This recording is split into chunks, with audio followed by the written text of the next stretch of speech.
Okay, here we are. We are live on Google Hangouts, YouTube Hangouts. Welcome to this, the latest Soul Trader webinar. And it's a happy birthday to Soul Trader. Happy birthday to Soul Trader. Happy birthday to everyone who's bought the book. Thank you very much, Coke and Paige and everybody else.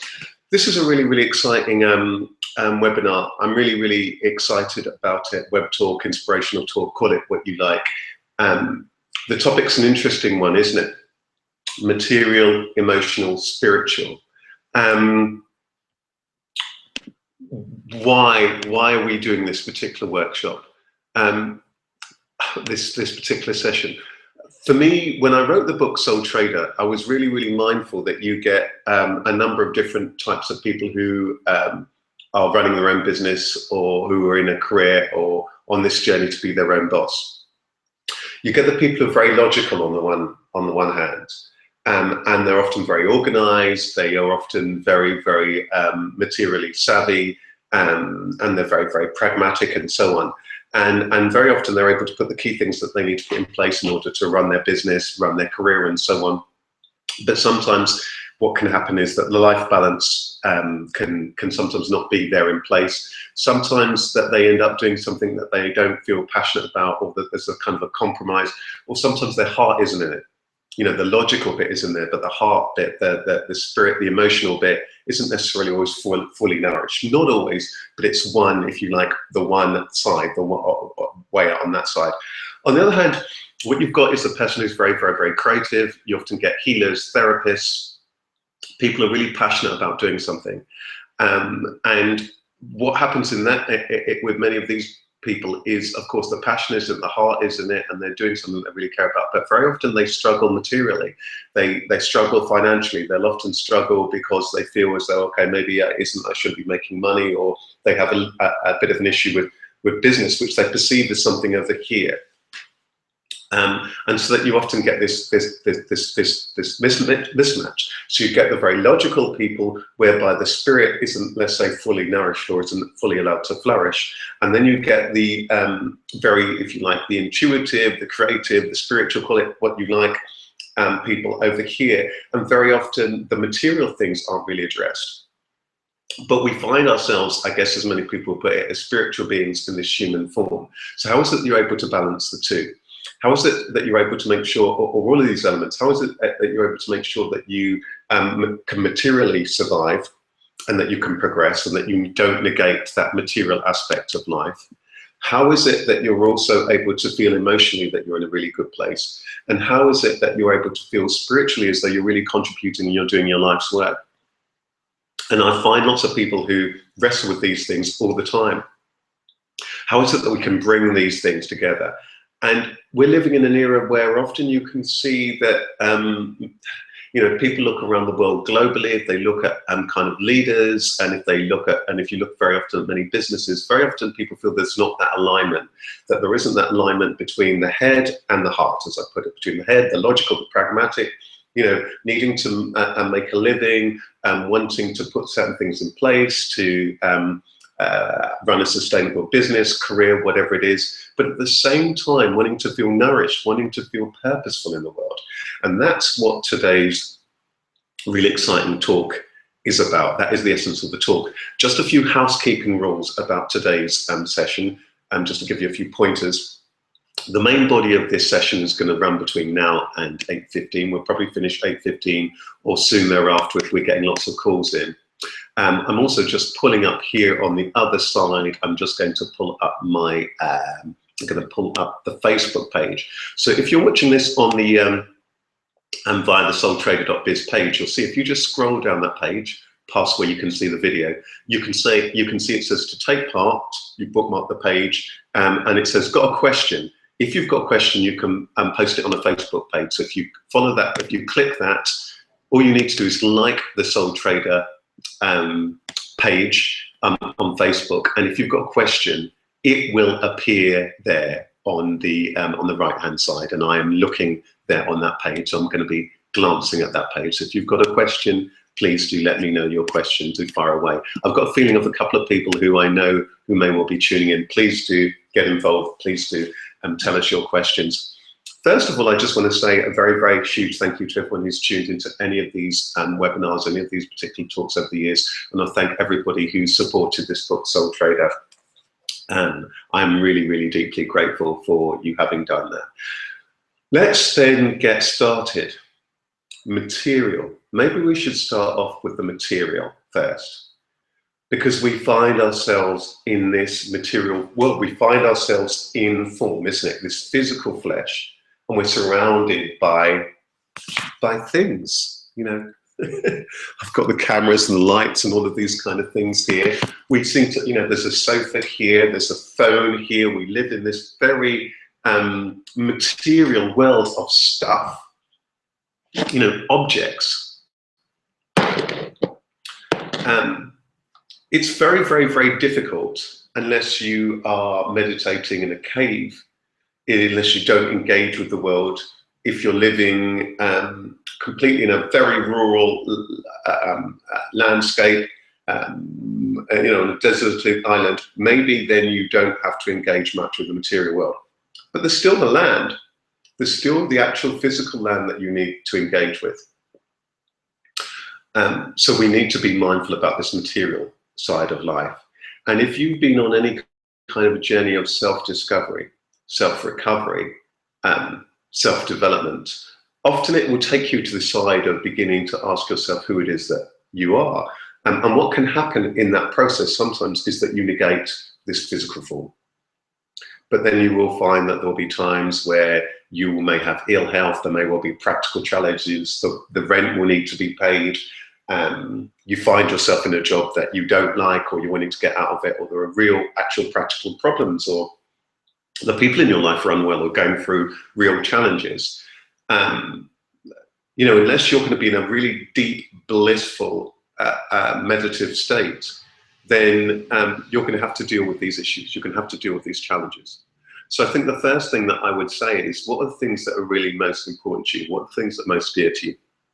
Perhaps if you've got a piece of paper, you might want to write down. You might think, okay, there's myself and my health. There might be some friends, there might be family. It might be having a roof over your head. So for example, I can think of some people in my family at the moment. They recently got married, and they're now wanting a home. And it's been something they've been thinking about a while. It's not practical for them to be living where they're living. They need a home. You know, you might be watching this, you might be at a particular point thinking, actually, I want to change career, or I'm wanting to get my business off the ground. There are particular realities about needing money, which is the main form of exchange that we use now, in order to be able to put some of those material things in place. If you are negating the material world, then it's going to be very difficult for you to put those things in place. Because on the one hand, you might be saying that money is not important, but on the other hand, when the rent needs to be paid, you're panicking. So I think the first thing is to acknowledge that you find yourself in this physical form. It is to acknowledge that we find ourselves wanting shelter and wanting to take care of our loved ones and ourselves, and just to embrace that. I think the thing I want to say about money, because lots of these material things do boil down to money, is remember it is just a form of exchange. All we've got in life, and I talk about this in the Soul Trader book, are the physical resources of the planet, the land, you know, the air, the thingy, you know, all of the plants, trees, all of that. You've got the physical resources of the planet. You've got your own skills and your resources and your own resourcefulness, and the people who it is that you know. Okay, that's what you've got, isn't it? The skills and abilities. Everything else is an overlay. The money, trade, how business is done, organizations, they have an overlay on the fact that basically, in essence, you have this planet with its resources. You've got the people on it with their skills and their abilities and their resourcefulness.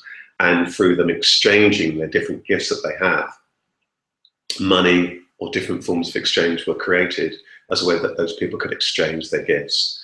And then the marketplace, as it was back in then, you know, where people take their skills literally to market, which has been replaced now by things like the financial markets and everything else, and all the rest of it. It's just realizing that these are just a form of transmission. So I would say don't get too overly caught up in that. But let's take this back to the real core here, being mindful that Where are you at? And what are the things that you practically need?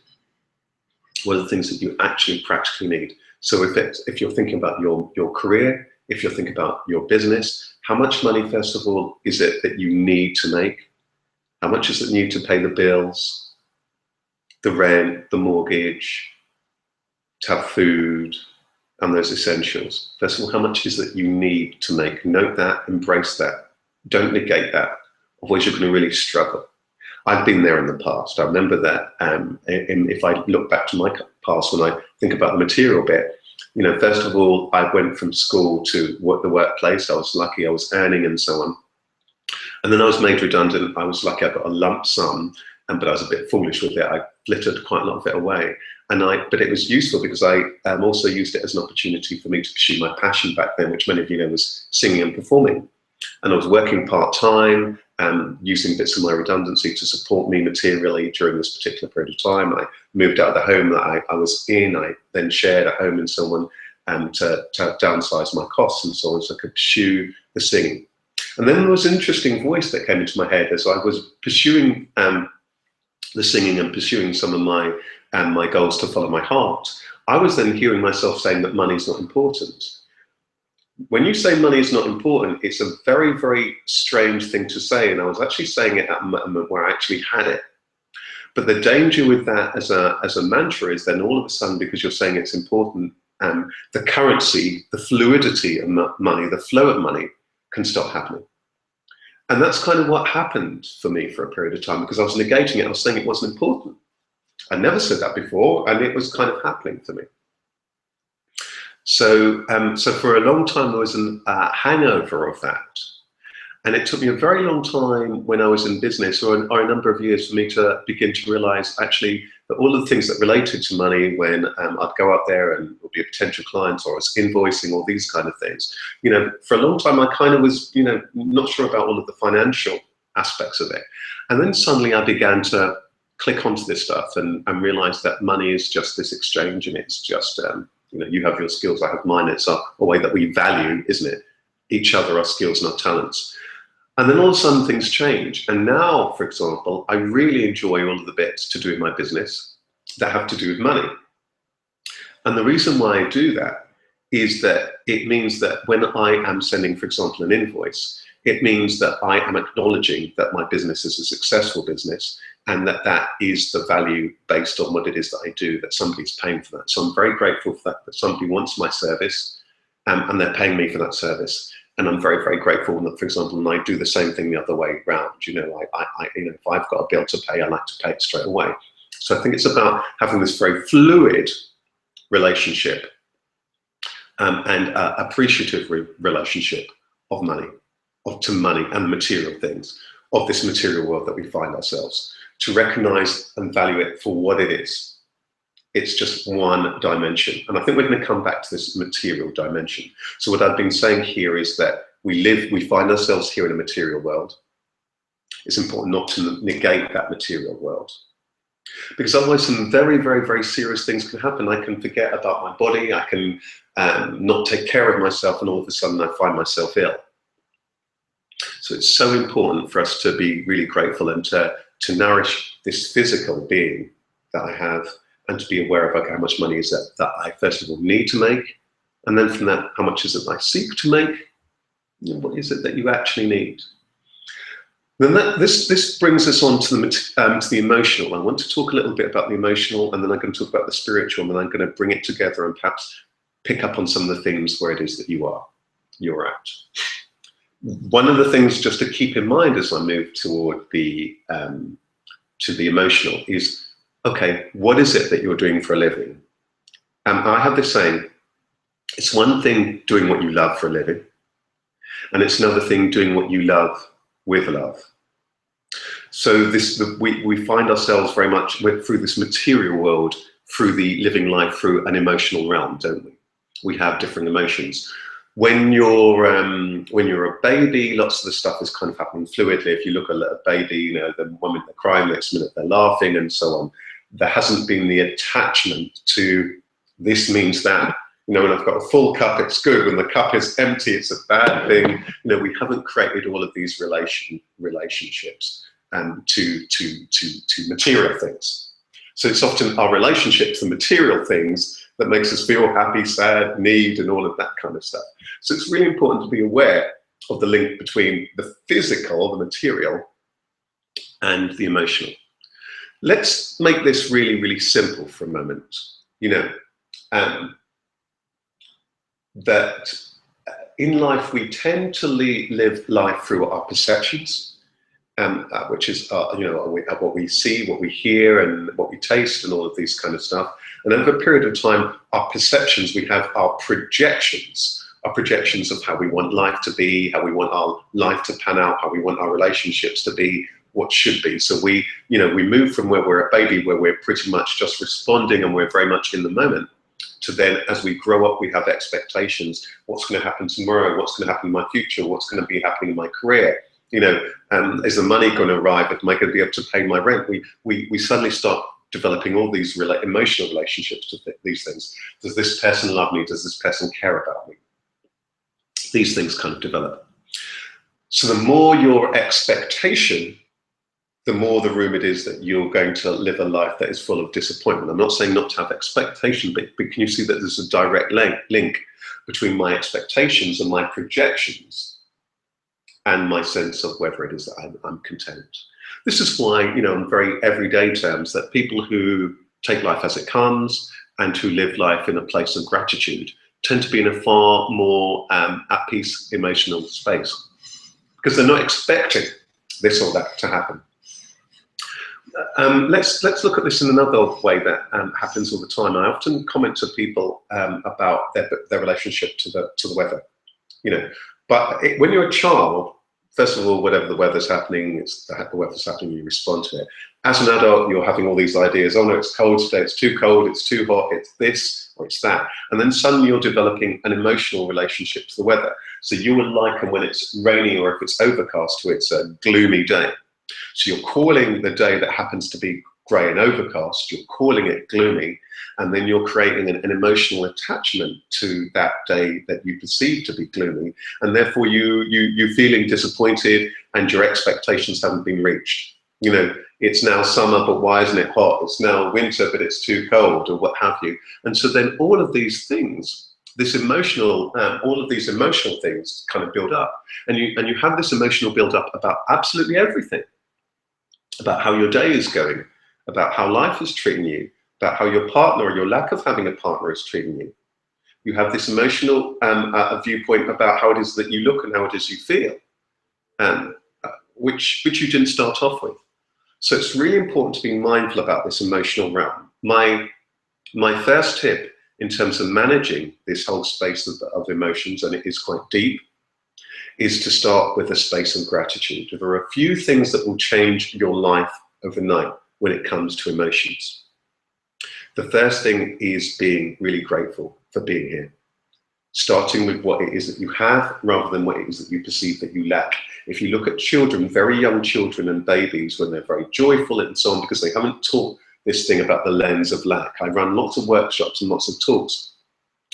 And for example, I'm running a whole series of talks in the health service at the moment, ones on self-awareness, career development, and job applications. And in session 1, when we're talking around all about self-development, I talk about this whole stuff around the human condition. And I point out that pretty much from when you're pretty young, 3 or 4, by this time, we're taught to see life through the lens of lack. Oh, you're not walking fast enough, you're not talking fast enough, you're not as bright as your brother, your sister, and then we're testing people and all of this kind of stuff. And so all of this stuff often builds up all sorts of emotional challenges about what is and what isn't in place and what you should have. And if you think about it, therefore we see life through the sense of lack. So my tip is, first of all, being grateful for who you are, what you already have. Start seeing what you already have, the talents you already have. Otherwise, you're always focusing on what's not in place. Give credit for who you are, the magical human being that you are with all the talents that you have. Why is this relevant?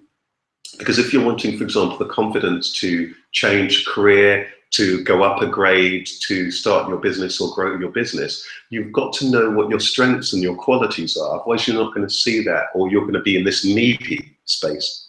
And even if you have lots of material things, going back to that thing about material, you're not going to feel fulfilled because you're still thinking about what it is that you perceive that you lack. So I want you to pause right now. I can invite you just to be still, close your eyes. And I want you to, first of all, just turn your attention to, first of all, let's start off with this physical body. Just be grateful that you are here and you have this physical body, you know, this amazing physical body. It's mind and body. Be grateful for that. And I want you to think about all of the things that you have in your life. Might be some friends, might be some family members, might be that you're lucky that you've got a job, or you've got a business. Your mind might be racing and thinking, oh my goodness, but yeah, I don't have this amount in the bank. But be mindful about what it is that you have. Today you have these things. Today you have health. Today you have family members. Today you have had food to eat or something to drink. Do you see? So with this emotional, what happens, and this is why there's been a huge explosion in things around mindfulness, that usually we've got this full mind, mindful of all these thoughts of lack and what I don't have. Mindfulness is when I suddenly become aware and alert. Here I am.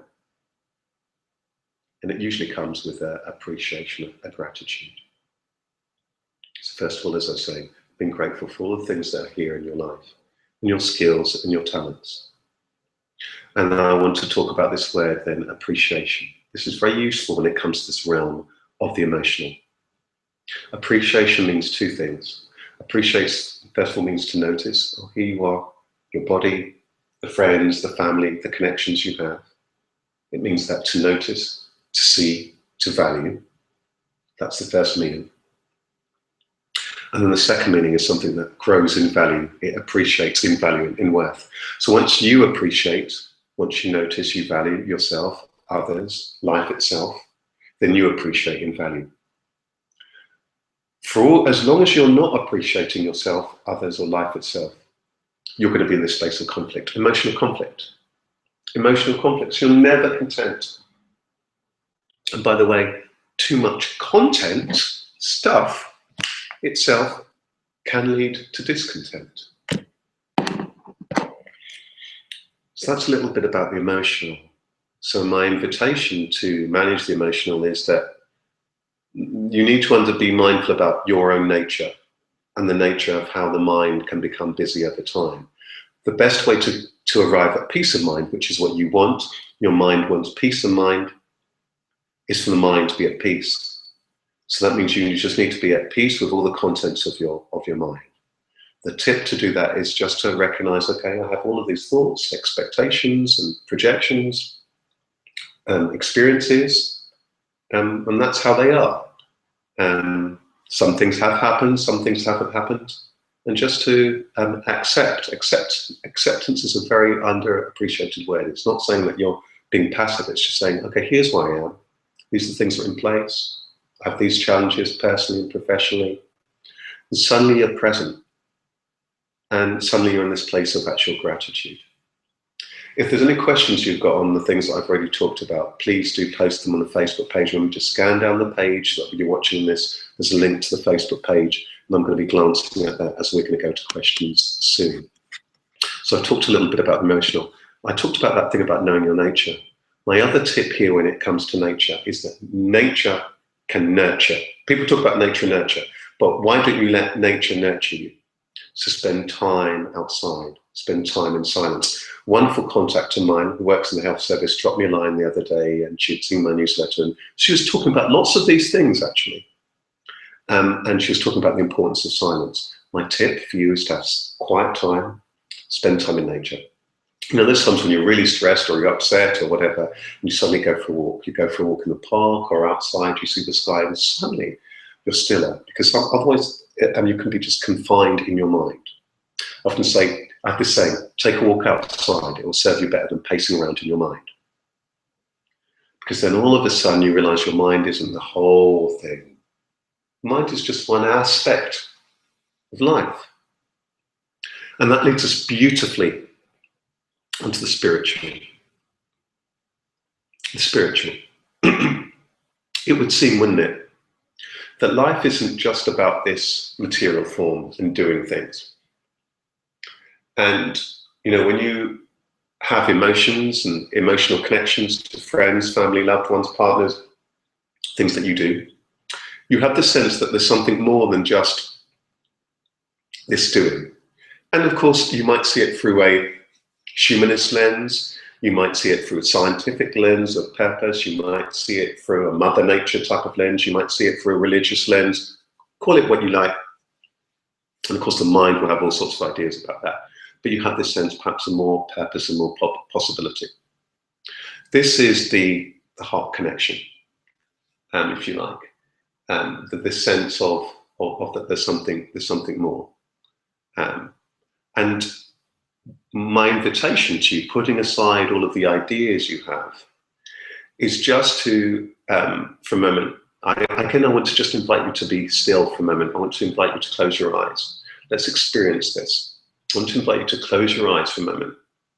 And I want you to just gently turn your attention away from the head, the noise of the material, and the noise of the emotional. Just turn your attention here to the heart. Do you know that they say, scientists apparently discovered that the heart is has neurons. It's the strongest electromagnetic field in the body.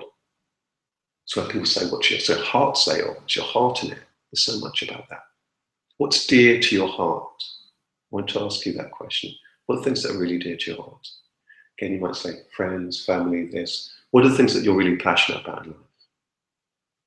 It might be about helping people. It might well be about fixing problems. It might well be that there can be these gifts. And here's where these things begin to all tie in.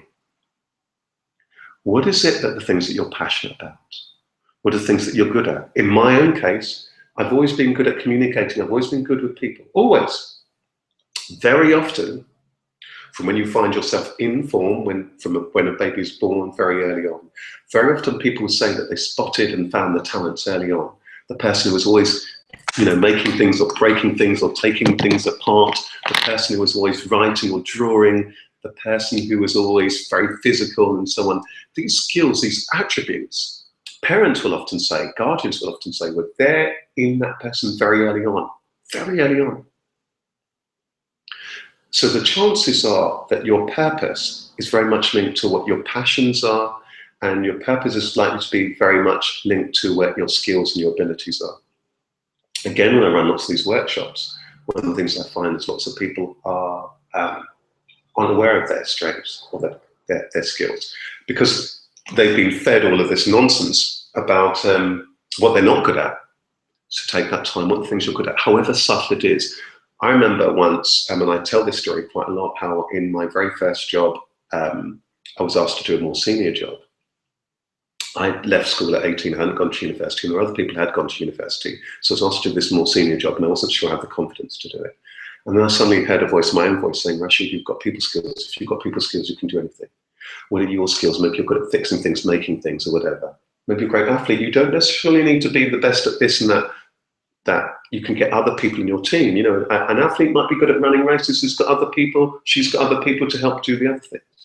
If you're great with people, you can therefore use your people skills to get the people to help you with the very some of those pragmatic things. Again, you might be somebody who's very pragmatic, then you're able to put things in place and you get people to support you. That's why if you think about an organization, is a group of people who come together with different skills to make things happen. Okay, so it's really important to ask yourself what are my skills and your talents. Now, where are you? Are you in a job that you love? Are you in a job that you hate? Are you in a business that you love? I want to take this business element of this first. If you're in business, are you doing what you love?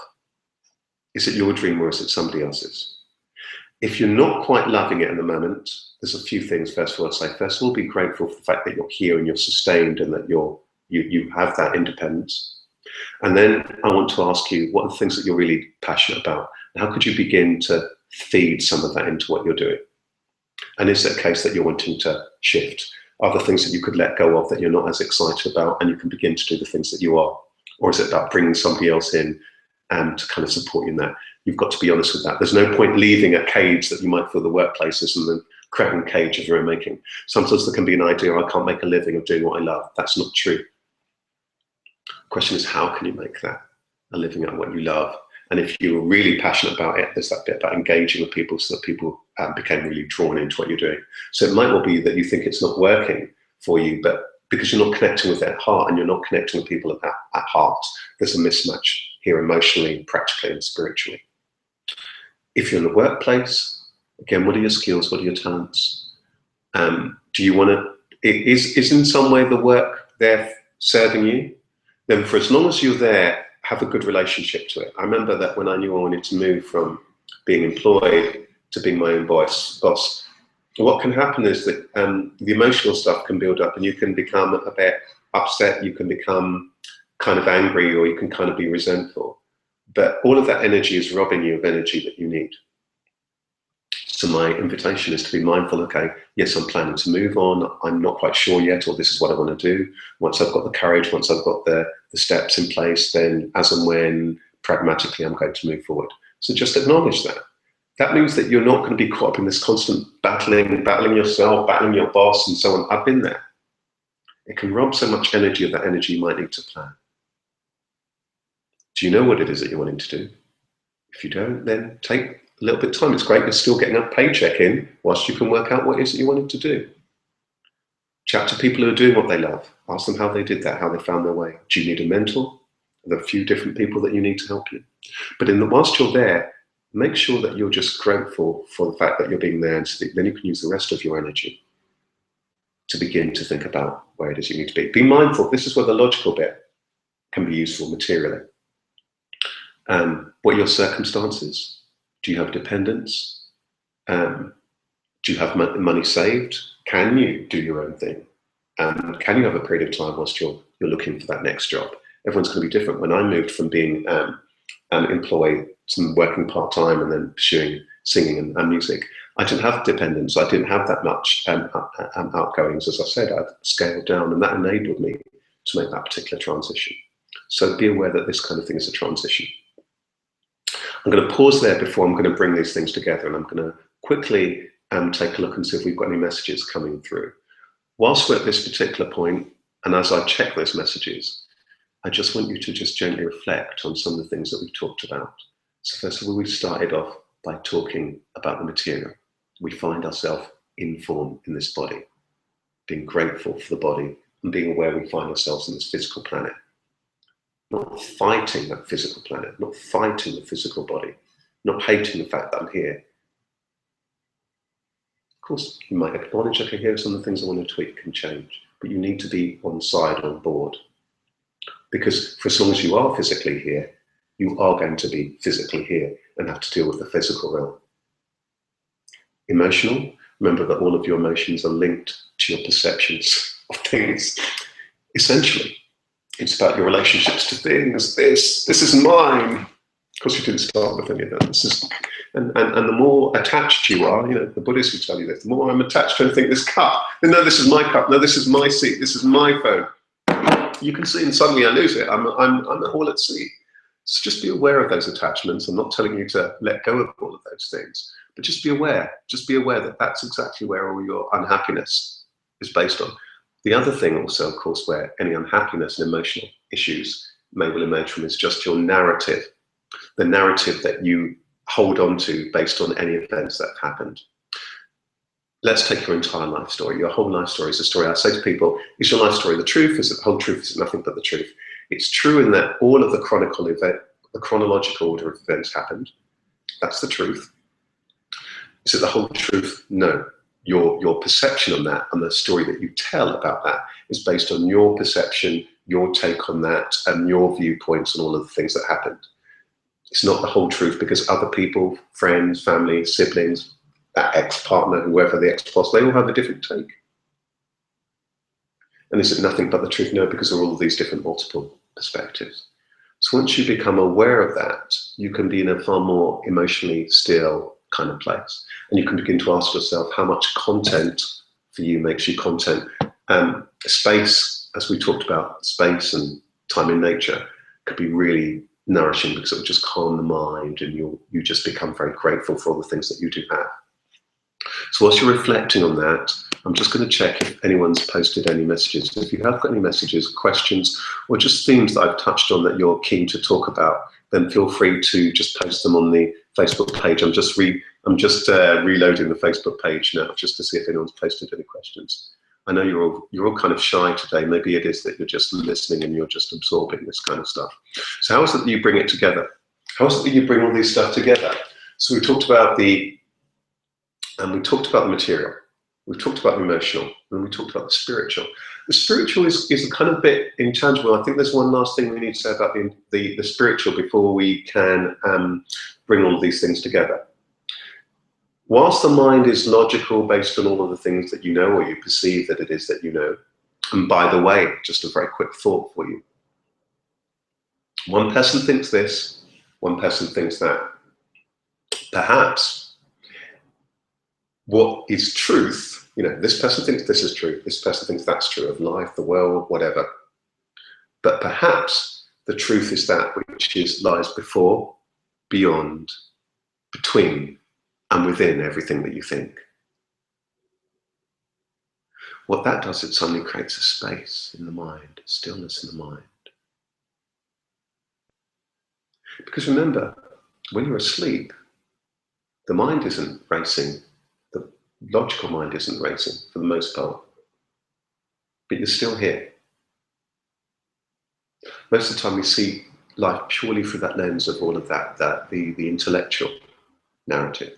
The quieter you become, the more you're aware that there is something that is beating this heart, that's pumping the blood around the body. It's a bit like, when sometimes you're very still, you're quiet, and then suddenly an idea will come to you. So sometimes when you're really, really still, you have the breakthroughs. For me, as somebody who's used to be a singer, still am a singer and songwriter, the songs will come from the nothingness. We're so obsessed by content that we forget about space. Space is that has the potential to create things. But also when you're still, I have the saying came to me once, if you're quiet enough, life will whisper its secrets to you. If you're quiet enough, life will whisper its secrets to you. So don't be limited to what it is that you know, and sometimes just being warm-hearted. All sorts of magical serendipitous things will happen. I was giving a talk, for example, the other day at this large event, and there was somebody very senior within the health profession who I knew of, but we'd never met before. And she met me, when we met each other, we were chatting, and she said, I've heard about the wonderful work that you're doing, and I was very touched to hear that. And then we were chatting, and then it just so happened we left at the same time, so the same train back to London. We're both going our own separate ways. I was going to the British Library to run one of my regular networking talks, and she was going off to, no doubt, a very high-powered meeting within the health service. At the end of the day, when I'd run my networking workshop, I had to buy a ticket, and I was running a bit late, and I made some calls to make. And I was walking back through King's Cross Station in central London, and who should I bump into? That same person. So sometimes it's really interesting, these serendipitous aspects of life. And sometimes it's the serendipitous turn of events that most connect you to life. But they can happen in so many ways. It's often when we have those tragic events, ill health, bereavement, that suddenly wisdom will arrive. Suddenly we realize that this is where it all comes together.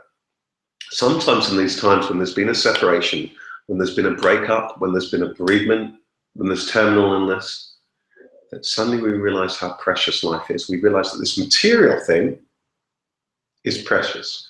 Our emotions wake us up to this blessing, this gift of life. And we have this sense of, if you like, heart of spirit. The word spirit may or may not chime with you, whatever word you want to put that purpose. This thing. But it shouldn't take a tragedy to wake you up to possibility. But sometimes it's these moments when they come knocking on the door: bereavement, separation, divorce, redundancy, restructure, loss, ill health, as they come knocking on the door, they wake us up. What's really important? Why am I here? What do I really want to do with my life? There are two questions in life, as far as I'm concerned. There's a spiritual question, there's a material question. Here we're beginning to bring it together. The spiritual question is, who am I? Why am I here? The material question is, what is it I'm prepared to do with my life? What is it I'm going to do for a living that chimes with me enough that I'm prepared to do it? Spiritual question, you can go here, there, read all of these books, do whatever it is that you want to do to answer it. And usually you'll end up in a space of hopefully gratitude and appreciation. And then the question is, what am I to do in my life? And it's probably going to mean that the skills, the talents and the qualities that you have, to share them, to share your sense, share your gifts with the world. The question is, are you doing that? So I said, it's one thing doing what you love for a living. It's another thing doing what you love with love. Many of you, it might be that you're already doing it. Oh, there's a wonderful story today. I've got to tell you this story before we close. I was giving this talk today to this group of staff, and somebody who'd been on this program before came in to give a talk about her experience of this course. And this wonderful woman, had had a number of challenges, confidence challenges, ability challenges, all sorts of different challenges. But she'd begun to find her voice, and she's found a new role where she's on board this group which is supporting people with disabilities. It was really interesting. I'd asked her, I said, what department are you in? She said, well, I'm in the HR department. So here she is, as she found her voice, she's already in the human resources department, and she's passionate about helping other people with disabilities. All of a sudden, she's on purpose. So sometimes it is that you're where you're meant to be, or you're certainly where it is that you are. But because you're thinking that you need to be somewhere else, you're not seeing what's already there. You're not seeing what's in front of you. I was the saying that finding yourself is like on a foggy day. Be still, and then presently that's there to be seen will be seen. The fog clears, and here you are. So you shouldn't be spending your lifetime trying to look for yourself, because you're already here. With gratitude and with appreciation, there is growth. As I notice, like I said before, there is growth.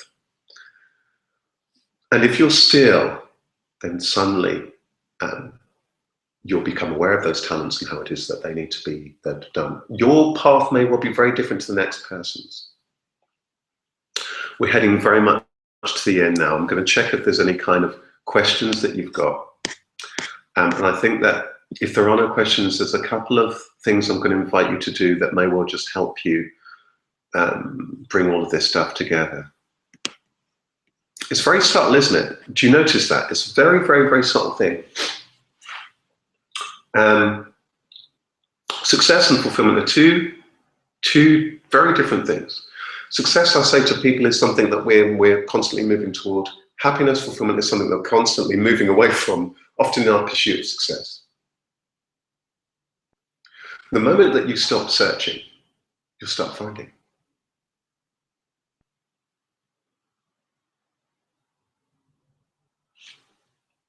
So I want to invite you to think, what are all those things you're grateful for?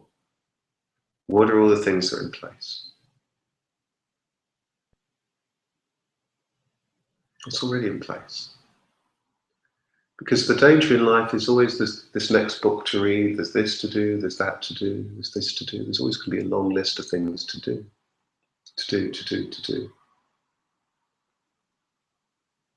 Yet you don't have anything on that list to be. We are pretty much at the end of this talk. I have the saying, and you've probably heard it many times, sooner or later you'll hear what your heart's always been telling you. Stop trying to be who you think you should be, become who you are. Let's just leave it with some practical tips. The mind does love a little bit of the practical tips. So, in terms of the material, just to summarize, how much is it you need to make? How much is it you seek to make? What are the things materially that you need to address? You might be looking around thinking, actually, you know what I want to do is just clear out the home, tidy up the home, do this, do that. Or it might be, you know what, now is the time I need to put this in place. In my own case, I'd realised that a long time I negated lots of those things, and all of a sudden in recent times I've begun to think about things like pension, which I hadn't looked at since when I was basically really young in my first career, and just began to embrace some of those financial things. Okay, I need to put some money away here and so on. So it's funny that as you begin to, everything in life is about, Einstein's right, relativity, relationships. So have a positive, nourishing relationship to material, to money, to those things. Emotionally, life doesn't need to be an emotional roller coaster. Realize that all of the seasons in life will come and go, and they all have their point. Just like the seasons now, it's gone from summer to autumn, soon from autumn to winter. Just acknowledge, be grateful. See the beauty in all of those things.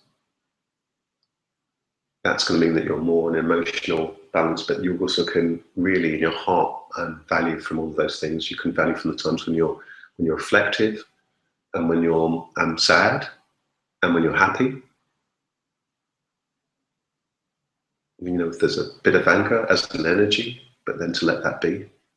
So it's not, life isn't about fighting those emotions. It's knowing those emotions and the purpose of them, and being compassionate, because then if you are battling, then that's when you're going to find yourself stressed, unwell, at disease, where there's more disease.